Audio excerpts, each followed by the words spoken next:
जो व्यक्ति न्याय की कुर्सी पर बैठा होता है और जिस पर न्याय दिलाने की जवाबदारी होती है, अगर वही व्यक्ति न्याय का सौदा करने लग जाए तो समझ जाइए ये कोई छोटी मोटी गलती नहीं, ये सिस्टम की हत्या है। उस पर क्रिमिनल केस दर्ज होना चाहिए। मैं अभी एसडीएम कार्यालय पे खड़ा हूँ। समझिए आज रविवार है, आज देखिए कार्यालय खुला हुआ है, लेकिन हाँ चूंकि प्रदेश के मुखिया बैकुंठपुर में आने वाले, इस कारण से ये ऑफिस को खोला रखा गया। जो कुछ कार्रवाई छोटी मोटी बची हुई हैं उसको पूरा करने की कोशिश हो रही है कि मैं आपको आज पूर्व मुख्यमंत्री के ओएसडी यानी कि वर्तमान समय पे यहाँ के एसडीएम उमेश पटेल की कहानी बताऊंगा। मैं दिखाऊंगा कि किस तरह से उन्होंने यहाँ पर राजस्व माफिया फैला रखा है और कहीं ना कहीं वहाँ पर ये यहाँ के आदिवासियों के साथ में अन्याय कर रहे हैं, भ्रष्टाचार कर रहे हैं। खुलेआम बोल रहा हूँ, अगर सरकार चाहे तो मुझसे शपथ पत्र भी ले सकती है। मेरे हाथ में 2 कागज़ हैं और इन 2 कागज़ के बेसिस में आपको बताऊँगा कि किस तरह से यहाँ के जो एसडीएम हैं वो यहाँ के आदिवासियों का हक छीन रहे हैं। बताना चाहूँगा कल यहाँ पर प्रदेश के मुखिया आएंगे और हमारा सवाल भी उनसे वही रहेगा कि अगर हमारे प्रदेश के मुखिया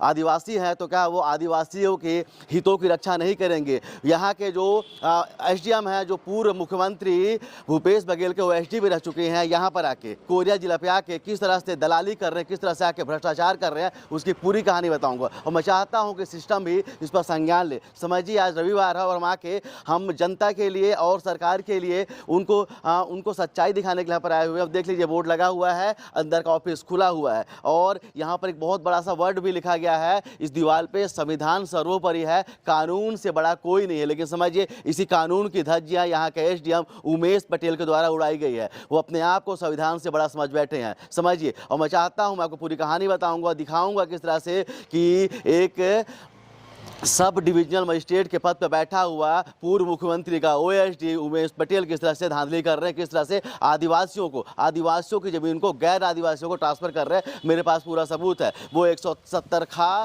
की धारा का प्रयोग करते हैं और एक व्यक्ति को लगभग 11,000 स्क्वायर फीट की ज़मीन दे देते हैं, समझिए। जबकि उस ज़मीन पर लगभग 200 स्क्वायर फीट का ही निर्माण हुआ था। लेकिन समझिए उसकी भी कहानी आपको बताऊँगा कि उन्होंने जिस धारा का इस्तेमाल किया है वो भी अवैध है। इतने बड़े पद पर बैठे होने के बाद में जिस तरह से वो अपने पद का दुरुपयोग कर रहे हैं उसकी पूरी सच्चाई बताऊंगा। मैं चाहूँगा कि यहाँ के जो मुखिया हैं न्याय दें। मैं चाहूँगा कि सिर्फ जो सरकार है जो आदिवासी हितों की बात ना करे, उसको अमली जामा भी पहनाए। और जिस तरह से यहाँ के जो एसडीएम है वो भ्रष्टाचार पे लिप्त है, उस पर कार्रवाई होनी चाहिए, उन पर क्रिमिनल केस होना चाहिए। ये पूरी कहानी आपको दिखाने वाला हूँ। मैं दिखाऊँगा किस तरह से एक ग्राम पंचायत है वो इनसे त्रस्त है और उन्होंने ग्राम पंचायत की ज़मीन को एक रसूखदार को ट्रांसफ़र कर दिया नियमों का हवाला देते हुए गलत तरीके से। उसकी पूरी कहानी दिखाऊंगा। तो चलिए सबसे पहले मैं आपको पहला पेज दिखाता हूं। मेरे हाथ में जो पहला कागज है ये एक आदेश की कॉपी है। ये आदेश की कॉपी है न्यायालय अनुभागीय अधिकारी बैकुंठपुर, यहीं से। समझिए इसमें क्या हुआ है कि एक आदिवासी दानी टोप्पो, उनकी ज़मीन को सुमन लता साहू के नाम पर ट्रांसफ़र कर दिया गया। रकबा नंबर है 1241/4 और यह भूमि तहसील पूड़ी बचरा में स्थित है। लेकिन समझिए अपने आदेश में उन्होंने बोला है कि छत्तीसगढ़ भू राजस्व संहिता 1959 की धारा 170 खा की उपधारा 3 के तहत आवेदित वाद भूमि ग्राम पूड़ी स्थित भूमि खसरा नंबर 1241/4 रकबा 0.100 हेक्टेयर भूमि से आवेदिका दानी टोप्पो का नाम विलोपित करते हुए गैर आदिवासी श्रीमती सुमन लता साहू पति ईश्वर प्रसाद साहू निवासी ग्राम सकरिया तहसील पूड़ी छत्तीसगढ़ के नाम राजस्व रिकॉर्ड में दर्ज किया जाने का आदेश पारित किया जाता है। समझिए कि किस तरह से उन्होंने धांधली की है, किस तरह से उन्होंने भ्रष्टाचार किया है। जिस धारा का उन्होंने उल्लेख किया है, सबसे पहले उस धारा के बारे में आपको बताना चाहेंगे। शायद इन एसडीएम को नहीं पता है, शायद इस दलाली में इस तरह से व्यस्त है कि उन्हें नहीं पता। आपको बता दूं ये जो धारा है ना 170 खा,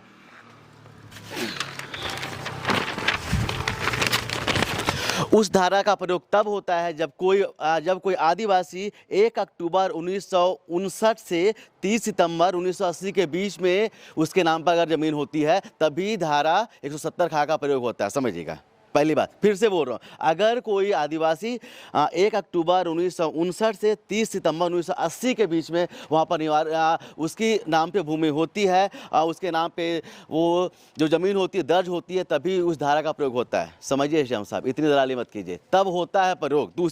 और दूसरी चीज़, जिस धारा का प्रयोग कर रहे हैं 170 खा का, उसमें स्पष्ट तौर पर निर्देश है कि जितनी भूमि पर कोई व्यक्ति काबिज है उतने का ही नामांकन होगा।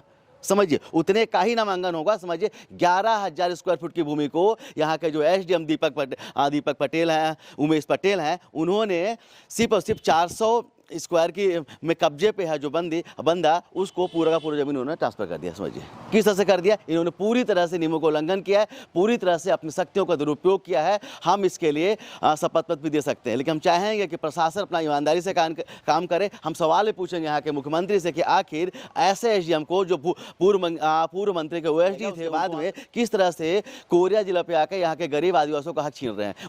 उनको किसने शक्ति दे दी कि वो 170 खा का गलत तरीके से उपयोग करेंगे और इस पोस्ट पर बैठे हुए लगभग 11,000 हेक्टेयर की भूमि को एक गैर आदिवासी को ट्रांसफर कर देंगे। दूसरा मामला इनके द्वारा विस्तृत किया गया है।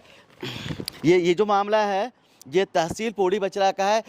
वहाँ के तहसीलदार ग्राम पंचायत की भूमि पे स्टे देते हैं, लेकिन ये सभी नियमों को किनारे करते हुए उस रसूखदार के पक्ष में फैसला देते हैं कि जाइए आप उस वापस निर्माण कर लीजिए, जबकि उस पे उस जमीन में अभी भी स्टे लगा हुआ है। समझिए सिर्फ और सिर्फ चंद रुपए के लिए, सिर्फ और सिर्फ पैसे की लालच में आके यहाँ के जो एसडीएम है अपने पद का दुरुपयोग करते हुए और कहीं ना कहीं यहाँ के आदिवासियों का हक छीन रहे हैं। तो चलिए एक बार हम इस खबर को दिखाएंगे यहाँ से। कल हमारे प्रदेश से मुखिया आते हैं जो बोलते हैं कि हम आदिवासियों की सरकार कि हम आदिवासियों के मुख्यमंत्री हैं, हमारे प्रदेश में आदिवासियों के मंत्री हैं और हम उनके हितों की रक्षा करते हैं। चलिए हम उनसे सवाल पूछेंगे। अब पूछेंगे कि किस तरह से पूर्व मुख्यमंत्री का ओएसडी किस तरह से अपने पद का दुरुपयोग करते हुए आदिवासियों का हक छीन रहा है और किस तरह से वो अपनी शक्तियों का दुरुपयोग करते हुए इस तरह के आदेश पारित कर रहा है। आखिर कैसे कर सकता है?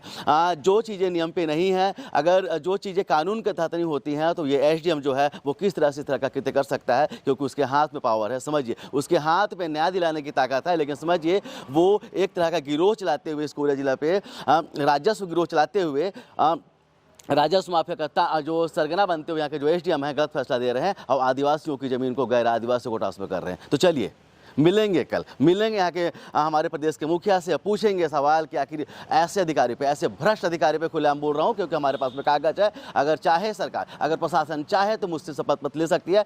पूरे कागज के साथ में हम शपथ पत्र दायर करने को तैयार हैं। तो चलिए उम्मीद करेंगे कि जब प्रशासन के पास में खबर जाएगी, क्योंकि हमने इस मसले पर यहाँ के कलेक्टर से उनका पक्ष रखने की कोशिश की थी, लेकिन शायद मुख्यमंत्री आ रहे हैं तो उनके तरफ से कोई सवाल, उनके तरफ से कोई जवाब हमको नहीं मिला। लेकिन हमने उनसे रखा था कि किस तरह से एक एसडीएम अपनी शक्तियों का दुरुपयोग करते हुए आदिवासियों के हक को मार रहा है, आदिवासियों के साथ में छलकपट कर रहा है, धारा 170 खा का गलत उपयोग कर रहा है। इसमें लिखे गए जितने भी बातें हमारे पास में उसके उस जमीन के पूर्व मालिक की बाइट भी है, आप वो भी सुनेगा। वो बोल रहा है, इसमें लिखा गया है कि इस जमीन पर लगभग 40 से 50 वर्षों का पुराना कब्जा है। समझिएगा, हम आपको रजिस्ट्री का कागज दिखाएंगे जिसमें रजिस्ट्री हुई थी 21/7/2023 को, मतलब आज से करीब 3 साल से भी कम समय पहले। उसमें रजिस्ट्री में एक स्पष्ट उल्लेख है कि वो ज़मीन पूरी तरह से खाली थी। समझिएगा, ज़मीन पूरी तरह से खाली थी और वहाँ के जो पुराने उस ज़मीन के जो पुराने मालिक हैं उनका भी कहना है कि जब हमने ज़मीन ट्रांसफ़र की थी तो उस समय पे वहाँ पर कोई भी निर्माण कार्य नहीं हुआ था। जब हम बैकुंठपुर एसडीएम के फर्जी आदेश की जांच कर रहे थे तो हमने जब देखा कि उन्होंने जो फर्जी आदेश दिया था उसमें जो पहले मालिक थे धर्मेंद्र सिंह जी, वो हमारे साथ में है। मैं आपको बता दूं, मैं ग्राम पंचायत सकरिया पे हूँ, हमारे साथ में धर्मेंद्र सिंह जी हैं। बहुत बहुत स्वागत है भैया आपका। मुझे बस एक छोटी सी जानकारी चाहिए थी। जो आपकी जमीन 7/3/2023 को, जिसका खसरा नंबर 1241/4 है, जो आपने श्रीमती दानी टोप्पो को बेचा था, क्या उस समय आपकी जमीन पे कोई घर का निर्माण हुआ था क्या? नहीं, ऐसा बिल्कुल कुछ निर्माण नहीं हुआ।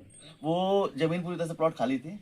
फर्जी दस्तावेज, फर्जी कागज के बल पर यहाँ के जो एसडीएम है वो गरीबों का हक और यहाँ के आदिवासियों का हक छीन रहे हैं। समझिए, तो मैं यहाँ शासन से अनुरोध करूँगा कि इन ऐसे लोगों पर, जो पहले आवेदिका, फर्जी आवेदिका दानी टोप्पो, दूसरे जिसने रजिस्ट्री कराई है सुमन लाल साहू, और तीसरे यहाँ के जो पूर्व मुख्यमंत्री के ओएसडी उमेश पटेल पर क्रिमिनल केस होना चाहिए और ऐसे लोगों पर कार्रवाई होनी चाहिए। तो चलिए देखते हैं शासन क्या करता है, देखते हैं कि हमारे सवालों का मुख्यमंत्री क्या जवाब देते हैं और देखते हैं कि हमें कोर्ट का रास्ता अपनाना पड़ता है या प्रशासन स्वतः संज्ञान लेते हुए हमारी खबरों के आधार पर ऐसे भ्रष्ट एसडीएम पर कार्रवाई करता है।